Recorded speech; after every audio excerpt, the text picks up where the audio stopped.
Matt Jones here with Tyler here at Ultimate Motorsports. Ultimate Motorsports and Racing. Okay, Close in enough. racing, because that's what's important. That's right. Here with my 2014 Nissan Juke RS. We're doing a clutch change.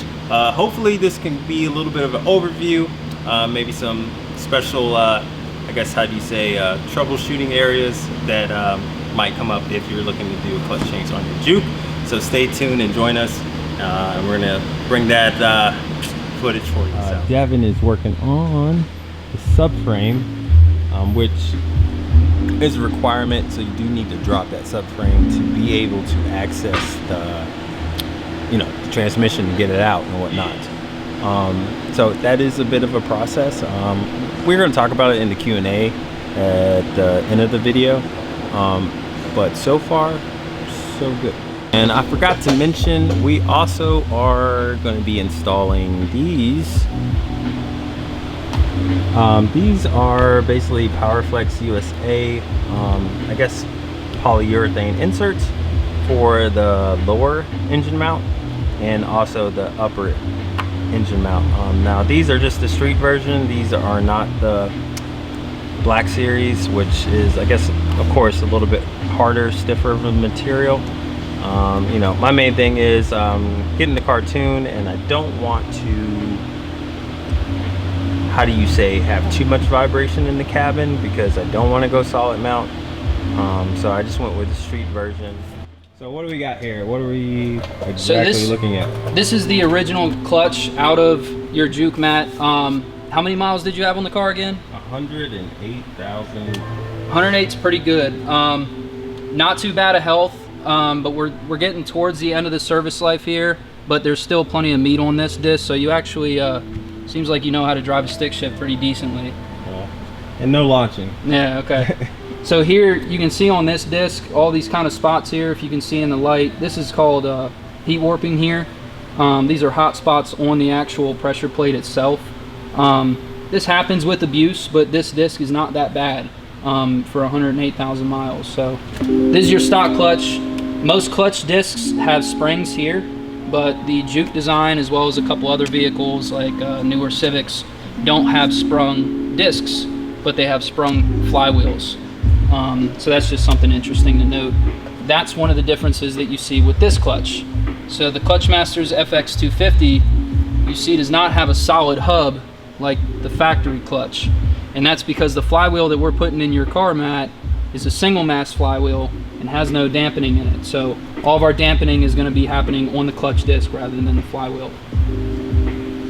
So that's the difference here with these two majorly. Also, you have the pad material is different. On one side of the 250 we have a segmented disc, and then on the other side we have a full face disc.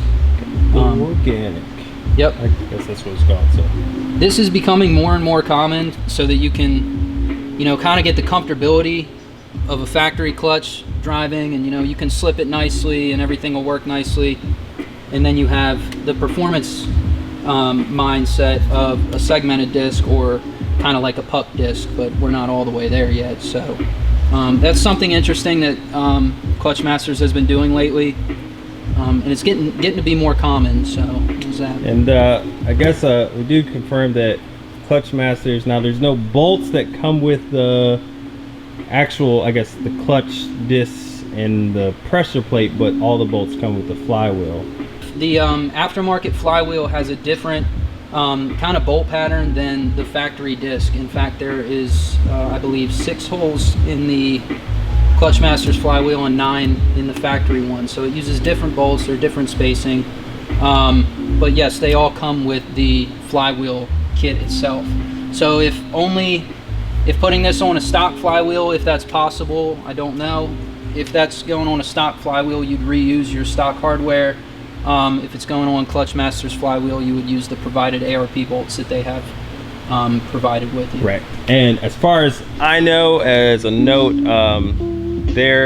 you have to use the Clutchmaster's single mass flywheel when you use their clutch kit. So it will not work with the factory flywheel. What do you think about, would you say the Clutchmaster's is beefier as far as the clutch plate? Now, I mean, this is kind of apples to bananas, but apparently the Nismo RS has a upgraded pressure plate. So, I mean, from what it looks like, I mean, there looks like there's a bit of a thicker difference, but it looks about the same. I wouldn't be surprised if Nissan absolutely did upgrade the pressure plate in the Nismo RS, since they do produce a little bit more power, and they were geared towards a spirited driver. So that would definitely make sense to me if Nissan did that.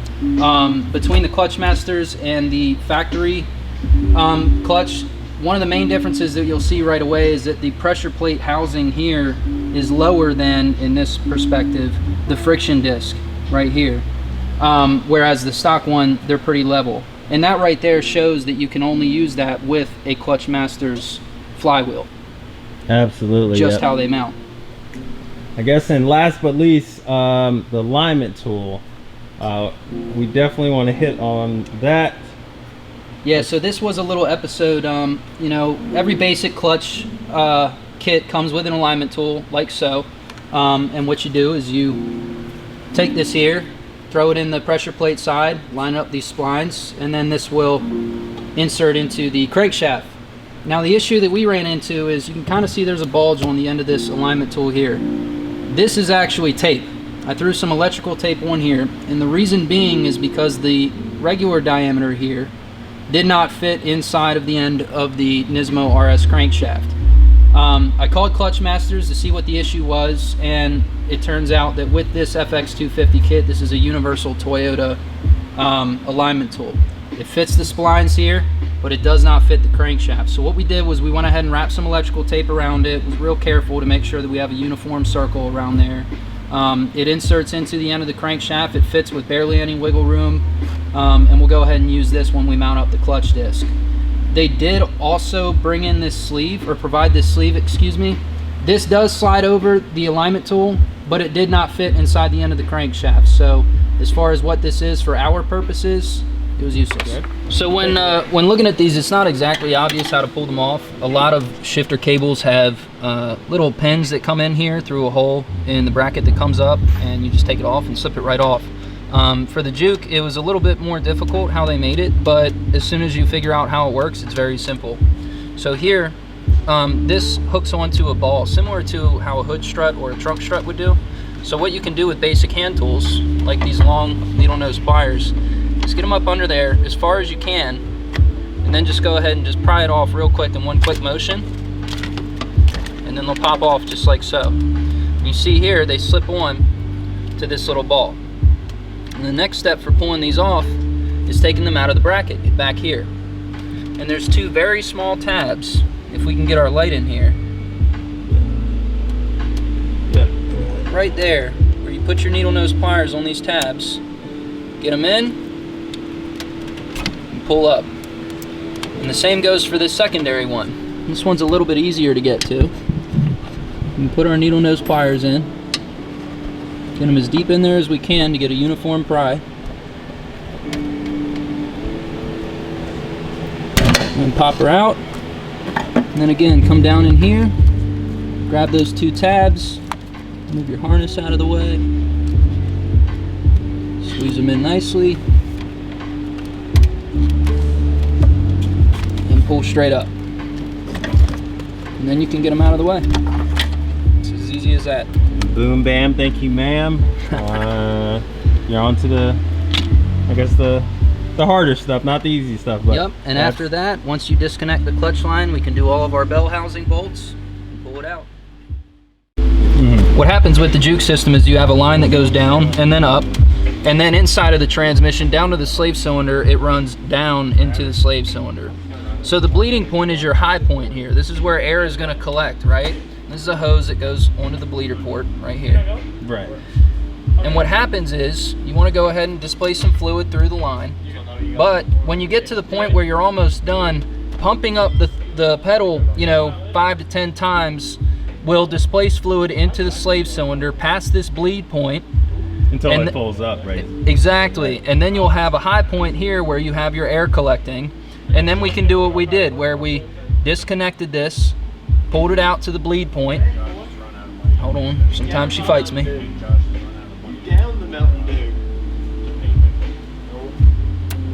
Right there is the bleed point. Just before it disconnects, you hold it there.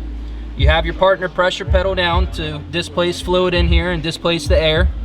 Leave it at the ground.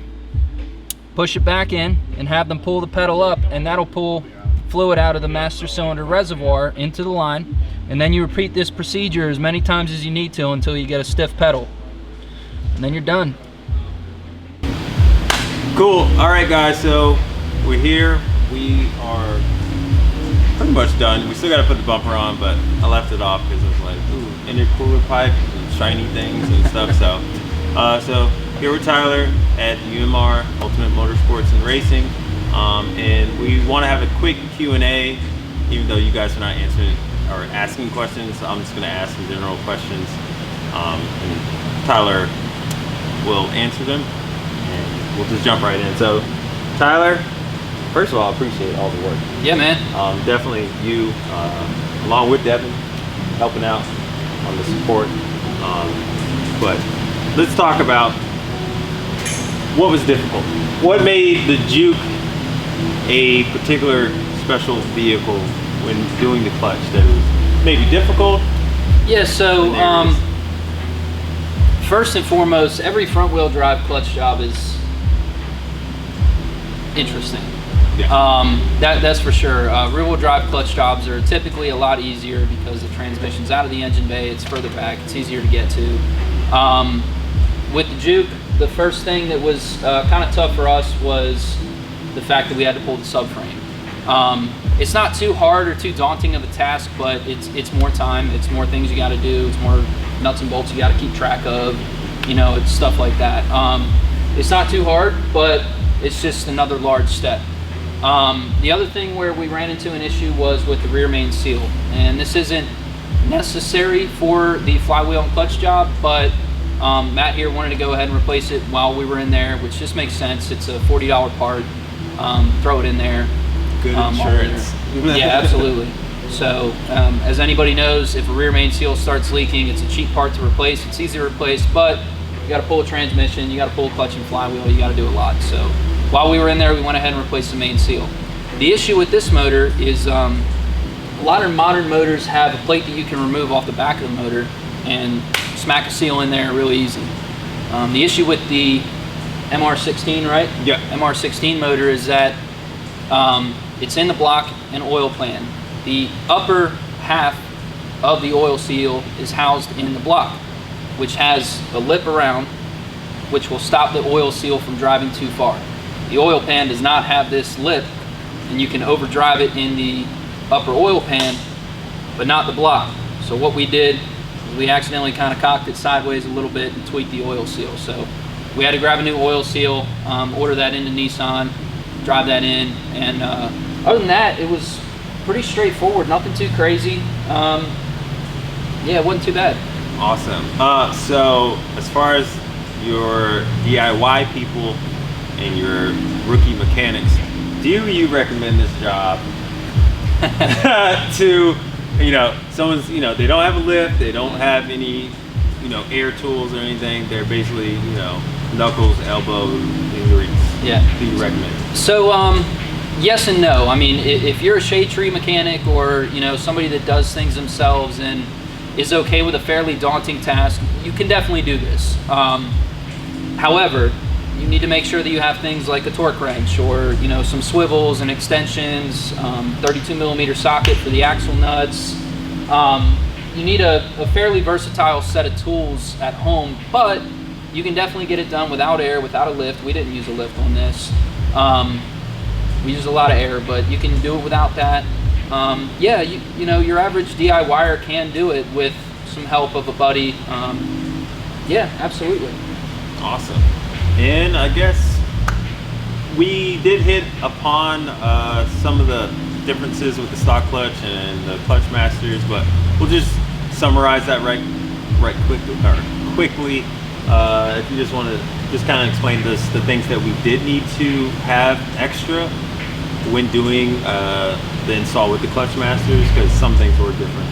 So just hit upon that. Yeah, so the first thing is that Nissan recommends that you replace the slave cylinder and throwout bearing.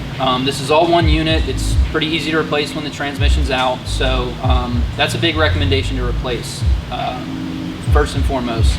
As far as differences with the Clutchmaster's clutch and flywheel and the OEM clutch and flywheel, as far as the whole unit, it's not too bad, not too much of a difference, but the pressure plate and flywheel themselves are different, and you cannot mix up stock and Clutchmasters at all. They all have to be the same. Clutchmasters did ask us to verify the length of their bolts. That's not too hard to do. Their alignment tool, which we'll go over in this video, was a little bit of an issue to deal with, but it was easily overcomable. There wasn't anything too major. Yeah, nothing like too major. Things you can easily overcome if you just think. Right, absolutely.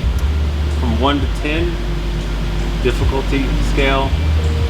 For your average DIY mechanic at home, you know, with a garage or driveway, basic tools, 6.5 or so. You're definitely going to run into some difficulties if you don't have a lot of mechanical knowledge or experience or skills on this, but for the experienced mechanic, it's not too bad. For your average DIYer, I'd call it a 6.5 out of 10. Sweet. And just to let you guys know, I will have a link to the factory service manuals below this video or in the comment section, depending where this is going to be posted. So stay tuned for more content. Cool.